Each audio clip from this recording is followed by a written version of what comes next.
মৰমৰ ছাত্ৰ ছাত্ৰীসকল আমি ইতিমধ্যে আজি আন এটা স্কলাৰশ্বিপৰ কথা আলোচনা কৰিব ওলাইছো এই স্কলাৰশ্বিপটো ডাইৰেক্টৰ অফ হায়াৰ এডুকেশ্যনৰ পৰা দিয়ে যিসকল ছাত্ৰীয়ে এটো অনলি ফৰ গাৰ্লছ ডে এটো অনলি ফৰ গাৰ্লছ আৰু এটো দিব পিজি কৰিবৰ কাৰণে দিব গাৰ্লছক দিব অনলি ফৰ গাৰ্লছ স্পেশালি গাৰ্লছৰ কাৰণে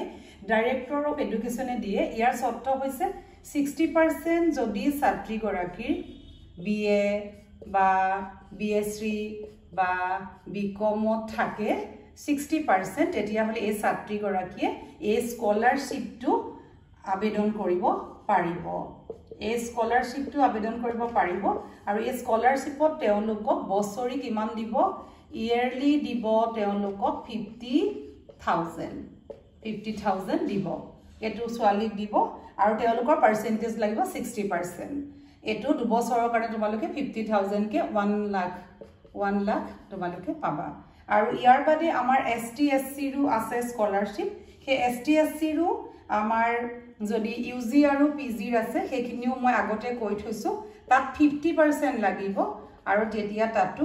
সকলে এটো ক্লাস 8 ৰ পৰা দিয়ে ক্লাস 8 ৰ পৰা তোমালোকে ইউজি হক পিজি হক তোমালোকে পাবা আৰু এগিটা স্কলাৰশ্বিপৰ কথা আলোচনা কৰিছিল কিন্তু এটো স্কলাৰশ্বিপ স্পেশালি ডাইৰেক্টৰ হায়াৰ এডুকেশ্যনে দিয়া 60% আৰু এসটি এসসি কাৰণে তোমালোকৰ 50% লাগিব ইউজি আৰু পিজি স্টাৰ্ট হয় এটো তোমালোকৰ 5 ৰ পৰা তোমালোকৰ 8 ৰ পৰা স্টাৰ্ট হয় একদম পিজি লৈকে গটিকে মৰমৰ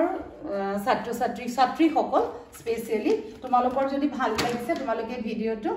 শেয়াৰ কৰিবা আৰু এটা লাইক কৰিব নাপাহৰিবা কিবা থাকিলে কমেন্ট কৰি সুধিবা ধন্যবাদ